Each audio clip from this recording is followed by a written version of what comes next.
And welcome back to the channel. Today we are back in Avorion. We're actually going to do a quick little kind of evolution recap for our Leo Cruiser designs here. As you've seen throughout our playthrough series with Dervos, we've been modifying the same basic hull that we came up with. What we had first was the Mark 1. It's basically a very light cruiser. Actually, it'll probably be easier for me to just hop in here. Show you this way. Alright, so the Mark 1, basically just the main fuselage, the tower here. We had maneuvering thrusters on the rear, as well as the forward thruster. Of course, that was kept recessed in so that we'd have the room for these thrusters to fire in, as well as out. Pretty much everything in there was power. So we will hop out of that one. The Mark II, we used our titanium we found in the starting system pretty early on. Now keep in mind, this is not just through the one playthrough. This was counting what I had played initially prior to us starting that. So that's why you didn't see the Mark I in the initial playthrough videos. Alright, let me actually go back in the build mode here. Alright, so the Mark II, we used titanium to basically make our power generation there. We started making titanium hull plating there so we could add on higher level weapons. We added the nacelles, the first variant of them. Moved our thruster over to the nacelles. And of course added more reverse thrusters as well.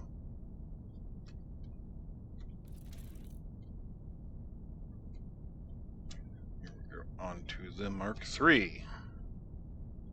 Mark III just saw more titanium. We added solar panels because we had a bit of a power issue and did not have enough titanium at the time to really make it viable to run generators. Was fairly lightly armored. We didn't go adding the armor on until the next variant, which is the one you guys are more familiar with from the playthroughs. The Mark IV here. We experimented with adding these basically just greeble type pieces here onto the front. It did help out a bit because they would take the hits, but they added a lot more weight to it, and of course, being in front of the thrusters, they currently do not reduce the effectiveness of the thruster, even though they really should. We added on our little leaflets here onto the nacelles. We kind of streamlined the fuselage a bit. So you can see it went from a very squat one with a long nose to having a more balanced main body area with the nose.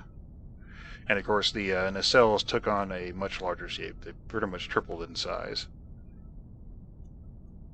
And this is our last variant we used the armor in, or any armor really. Of course after that we started getting shields and whatnot. And as you saw, we took the conning tower down because it was kind of getting in the way of aiming quite often.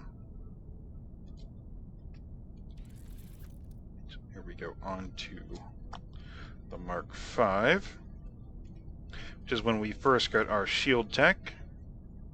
We kept the greebles in the front there. They basically are just for cosmetic purposes. This here in the front actually did have some functionality with absorbing those hits. It's because the nose cone happened to take a lot of hits because we would line our weaponry up on the top here. We extended the leaflets here, and of course the nacelles doubled in size. So our nacelles basically became the size of the original fuselage. So it's more or less 3 times the size of the original ship at this point. Yeah, a lot of the redesign was done on the interior between this and the next version. We'll skip over to here. Oh, I did forget to cover that we also expanded it to quad thrusters instead of dual there. Now, there are a few variants that are missing because we don't have the blueprints saved, of course. They're not full-blown variants. They were basically experimented on during the building. You'll see some in the videos where we went with different designs and tried different ones. And in fact, while we're looking at this one here, I'll show you some of the designs, because it does save these designs in intervals. It's periodically. So say, for example, there's a variant we're working on that had a hangar bay all the way through. We scrubbed that design. Let's see. There we go. Here's an interesting design we worked on. Looked kind of like an X-Wing, basically. It wasn't intentional at the time, but that's basically what it ended up looking like.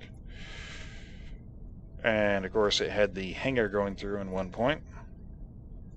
We scrubbed that design as well. Most of the other scrub designs I've also cleaned out, so that's pretty much it for the ones that are not featured fully here. Alright, so on to the next variant here. We basically beefed up our thrusters and our engine housing, added on more shields and energy production. Energy became a problem there. I did not have the full version saved there, but basically that was filled in. We modularized the wings that are connecting to the nacelles to the main body so that you could pop these out piece by piece and replace them as needed. And of course our leaflets shrunk down at that point.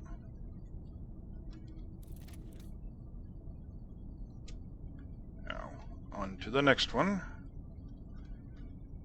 This one here you haven't seen yet. This is what I was working on after the scrubbed portion of the video that I've discussed in, well, a previous video. This is two variants of the same one, the Mark A and the Mark B. This is the Mark V here, the Mark 7B, I should say. It's basically, these two are made to, I did not go into build mode. And line that back up there. Alright, so these are made for where our current playthrough is. We just found the Xanian. So they have some surface area Xanian, but mostly all the key parts are Xanian and everything else is still on Trinium. So it's basically what we'll be using once we pick the series back up. It's extended the nacelles slightly further. Fuselage is slightly longer as well, mostly on the rear section. We cleaned out the entirety of it and just built it in from the inside out all over again. It's got a see, this particular version here is actually got cargo bay, expanded cargo bays, because we were running into issues with our cargo. It's got more of a kind of a muscle car look to it with the additional arms connecting the nacelles.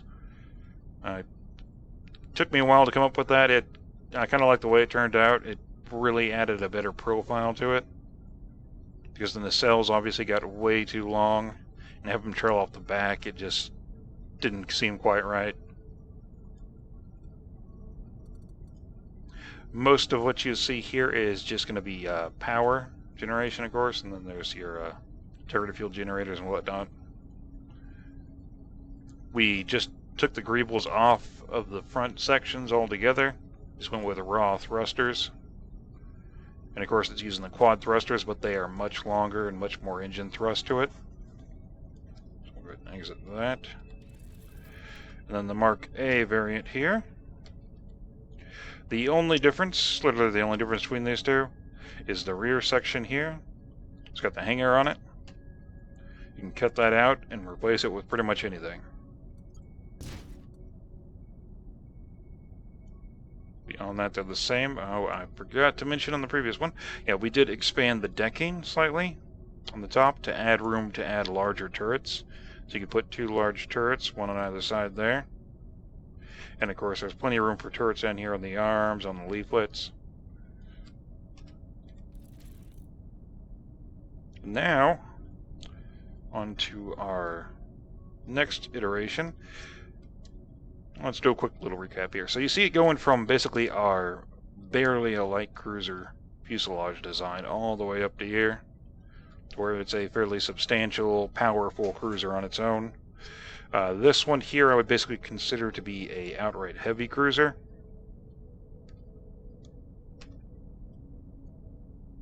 It's quite larger than the others, Coming at 1.53 million M3 meters cubed. It's going to be a front profile here. Alright, so you see we brought the conning tower back. We added a lot of thrusters all over the body, basically. So you've got your vertical thrusters, you've got your horizontal thrusters, and your braking thrusters as well. You'll see it here and here. We went with more of a stylized design for each of those little alcoves. And of course for the various degrees of decking. So there's plenty of room to add turrets up on the top or on the side. Of course the bottom mirrors the top with the exception of the final two layers, the conning tower and the layer above that, which is basically just there to hold the conning tower.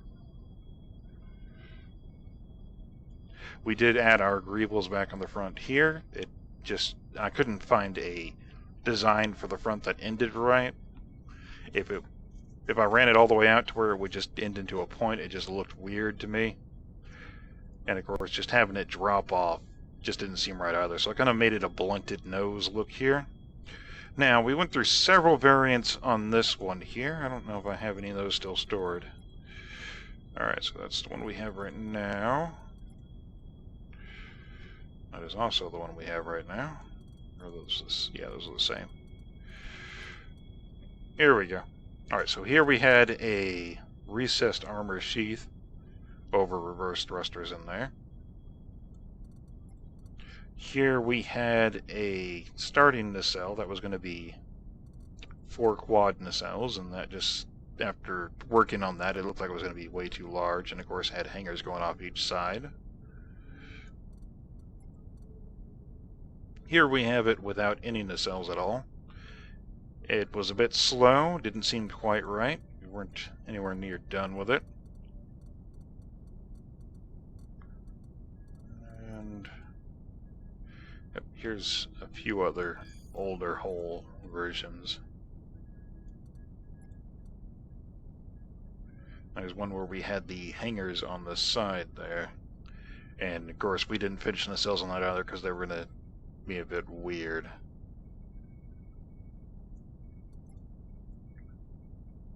Alright, let's go back and look at what we have here. Alright, so what we ended up doing was putting hangers on the sides facing forward. It's got a total of 10 strike craft it can carry. On the nacelles, it's pretty much primarily braking thrusters, maneuvering thrusters, and of course the primary thrusters. These are actually basically auxiliary forward movement to get our thrust up. The primary thrust itself is from this housing back here, and in fact these on the inside, they go all the way up to the front, just under the hangar here. Beyond that, you'll notice in the back that we've just got glass right here.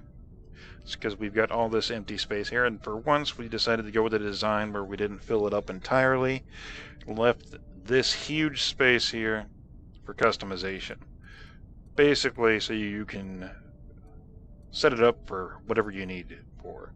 So if you needed hyperspace core, you could add a hyperspace core in there. That would add a ton.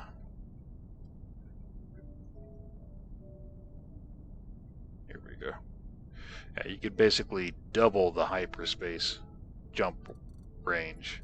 Or of course, energy as well, and energy production. And that's what I was looking for. Yeah, shield. So you see our shields in this is 52k, or 52.6 rather. So we could really get our shield HP up with this well over 200,000.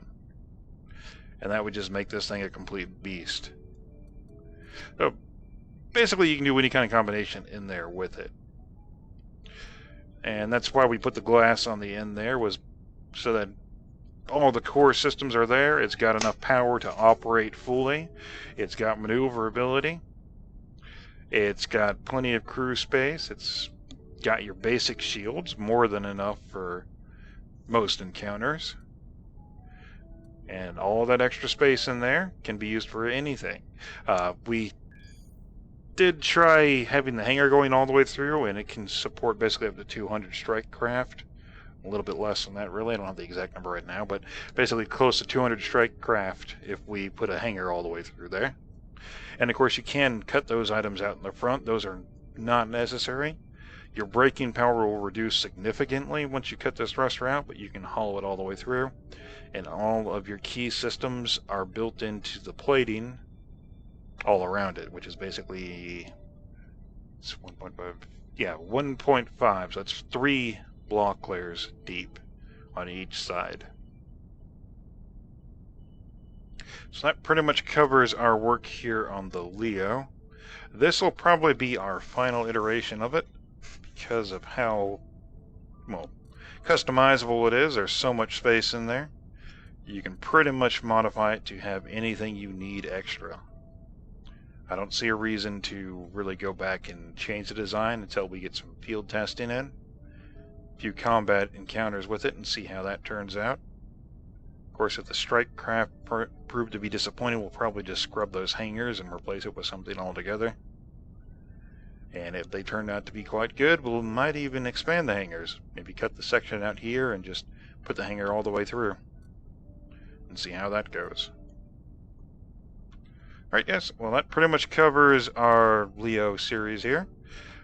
I'll be looking at probably rebuilding the base design in Space Engineers as well in the future. Let me know what you guys think about that. Of course, we still have our battlecruiser in Space Engineers, which we're working on.